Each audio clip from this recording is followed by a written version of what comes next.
Welcome to the weekly news. It's turned a tad colder here in East Anglia this week. Looking at the workshop, Roger's P1800 left yesterday afternoon with its new engine.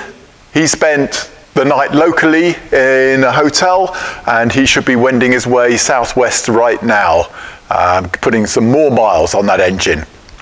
We've done just over 100 miles in that, and that's what we tend to aim for in a car that's had major work done on it. We like to put on over 100 miles here around the lanes and indeed on the dual carriageway, just to make sure that we've spotted anything that is lurking there that might go wrong in the first few miles. And that way we hope that when we hand over to our customers that the car really has been shaken down correctly. Okay, so the 164 hasn't progressed, I'm afraid. We're just waiting for the 123 distributor to arrive so that we can fire it up and then see really what's going on with this engine. So that hasn't changed at all. John's 142E has come in complaining of lack of power going uphill. Amusingly, that was simply a problem of the throttle being fouled by the BW35 automatic transmission oil filler. The oil filler was just lying a bit too far aft, and the throttle linkage was simply striking it at about the 1/3 to 1/2 open point. So basically John only had half a throttle. So we fixed that. I'm just looking over the brakes right now. Let's come and have a look at the brakes. So our standard check with the brakes is to use these, and we look at the outboard pad there and it withdraws nicely. We go to the inboard pad and it really doesn't want to draw back at all. No, that's not. So because it has actually drawn back a little bit but is recalcitrant, if this was a car that came to us every year, I'd say schedule replacement of the caliper for next year. However, John is down in the deep West Country, a long way away from us, and it's not necessarily going to be that we'll see his car for 2 years now. So therefore, I'm going to be a little bit harsh and say, no, we're going to replace this caliper. So because those two inner pistons are recalcitrant, I'm replacing the caliper. There we go, so that's that one. What else have we observed? So here's a good one for the UK. So in the UK, cars of this age and older do not need an MOT, i.e. a certificate of roadworthiness anymore. They're just regarded as historics. However, if it did go through the MOT, this is very much a fail. Open corrosion on the bodywork is definitely a clear fail. And then that puts into mind the question of, well, what if the police stop you? It hasn't failed the MOT because it has no MOT. I think if they had reason to stop you, they would claim this is an unroadworthy condition and have probably just give you a warning for this to get it sorted, but quite possibly there's no reason why they shouldn't book you for it. That then runs on to what about your insurance? Where do you stand with your insurance? And I think they could claim the same thing, that this is an unroadworthy vehicle because of this, and therefore they might try and get out of covering you insurance if should such a situation arise. So this is going to Brian next, and look at that. And he'll sort out this arch. So that's quite an interesting one, that. Now, as I mentioned, this is a 142E, so a fuel-injected car. And here we have Bosch's own health tester for the whole D-Jetronic. So this is rather a treasured item. However, one of the issues is that although these two rotary switches, and look at that, Isn't that just beautiful? Those are very reliable, these two rotary switches. Rather more intermittent are these push button switches, and their contact can sometimes be a little bit flaky. So I've been using some ACF 50. This is the only really good contact cleaner that I've ever found. Really does the job, ACF 50. I've put some on just as a preventative measure onto the rotary switches, but I've also upended this and been putting some down the switches like that in the hope that they'll get to the contact and improve those. And just in case you're wondering how this all interfaces, there you go. It's almost like a Hewlett-Packard interface bus at HPIB. And you simply take the loom off the back of the ECU, put this connector in, and then put the loom back on. So it basically just intercedes between the loom and the ECU, and then you have the ability to go and interrogate the ECU and its sensors, like so. So there we go, there's one of our treasured items, and clearly we need to do a video on that. Right, what else has been happening? Rallying.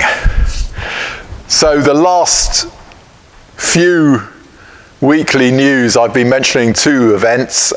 First of all, we went up to Ilkley in Yorkshire.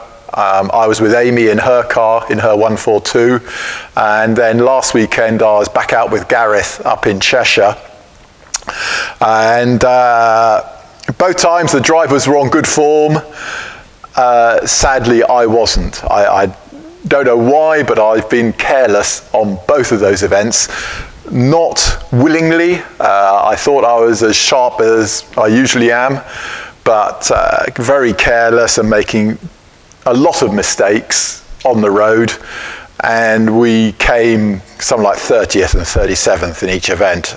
I haven't had a result below 20 in years. So really disappointing from my point of view, but I hope I can get better before the RAC, Rally of the Tests. What happened? So Amy's on the Ilkley, she was out in her 142. It looks like what I thought was a cylinder head failure may well turn out to be a head gasket failure. Not a cylinder head at all. We've just had one of the heads tested and it's come back perfect for crack and pressure. We've got two more heads out there now just waiting to be tested, but I'm willing to bet they're actually fine after all, despite what I said on my earlier video. So that means we've then got to look at gaskets and why they've gone. And that gasket we used there had about a 0.3 mil narrower diameter than the piston bore. And I think maybe you just can't do that. So we now have some 93 mil diameter gaskets coming. Deke, hush. So we'll expect that 93 mil gasket to arrive probably in about 10 days to 2 weeks from Holland, and we'll give that a whiz. Then last weekend, we had a fuel issue, that's right.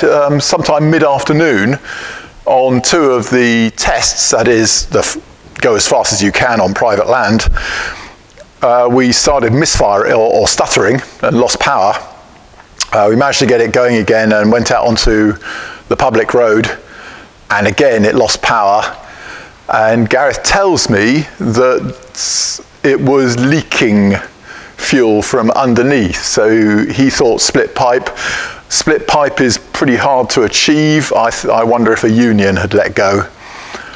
So that was an interesting one, and probably quite a good one to get out of the way before we head into the Rally of the Tests. So I need to talk to Gareth about that to find out exactly what happened on the Amazon. Right, so done that.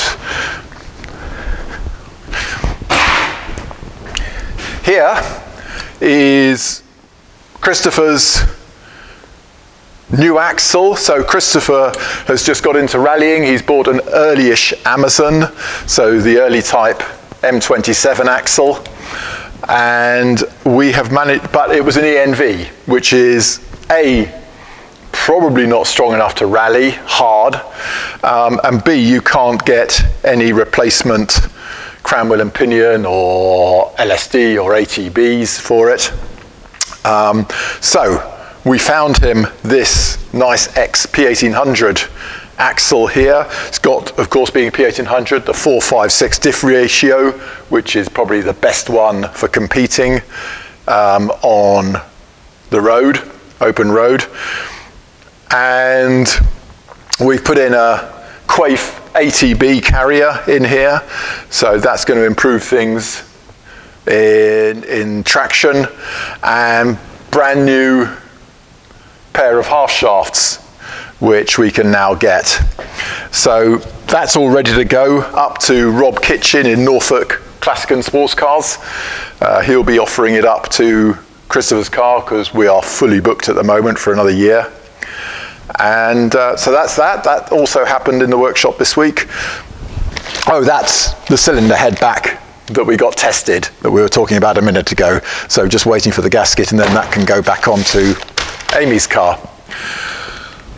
Enfin, finally, let's just have a quick look at, we've got a couple of sump guards in at the moment that are going to go out. So it seems to be very rally orientated. I do apologise. So let's just have a quick look at those. So what we have here is a pair of sump guard and steering guard arrangements. So this is the Amazon one. Diggy, come.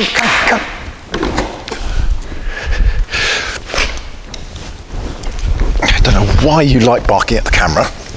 Right, sit. Sit. So this one is the Amazon arrangement.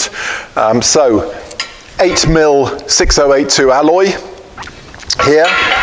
It secures to the front cross member here by 2 bolts, and to the gearbox cross member here by 2 bolts, and you have a hole for the drain plug as well.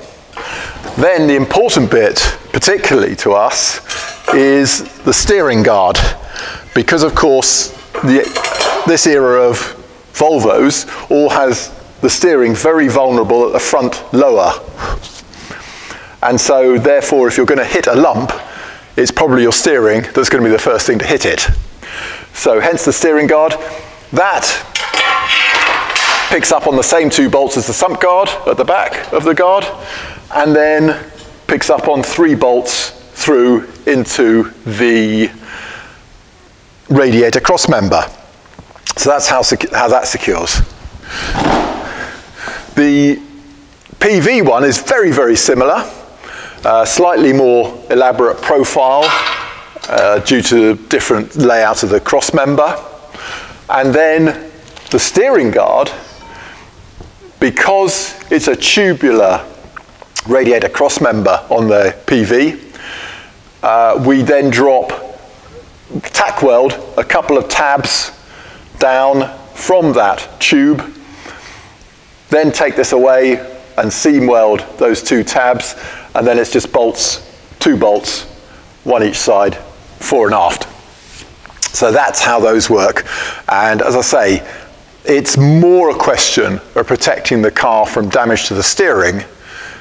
The sump is moderately well protected as it is, but of course nobody wants to destroy an engine, so we always put one of these on.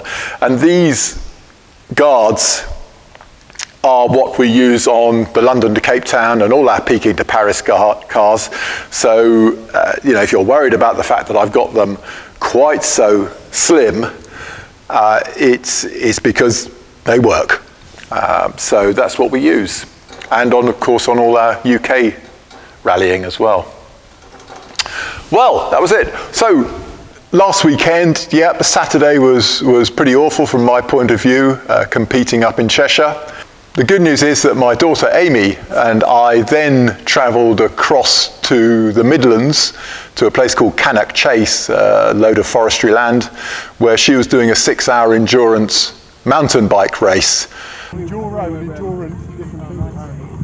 that's our winning 6-hour female. Amy Henchers, well done. By the way, Amy on the Tour of Cheshire, bearing in mind she hasn't been competing for a year, was running first overall at lunchtime, eventually dropped down to 5th by the finished results, but a good outing for Amy in Roger Tushingham's MG. So she was pleased with her Saturday performance. As I say, we then went out on Sunday to the Midlands, 6-hour endurance mountain bike race, and she came first woman in that, and I think 10th overall out of 70 men.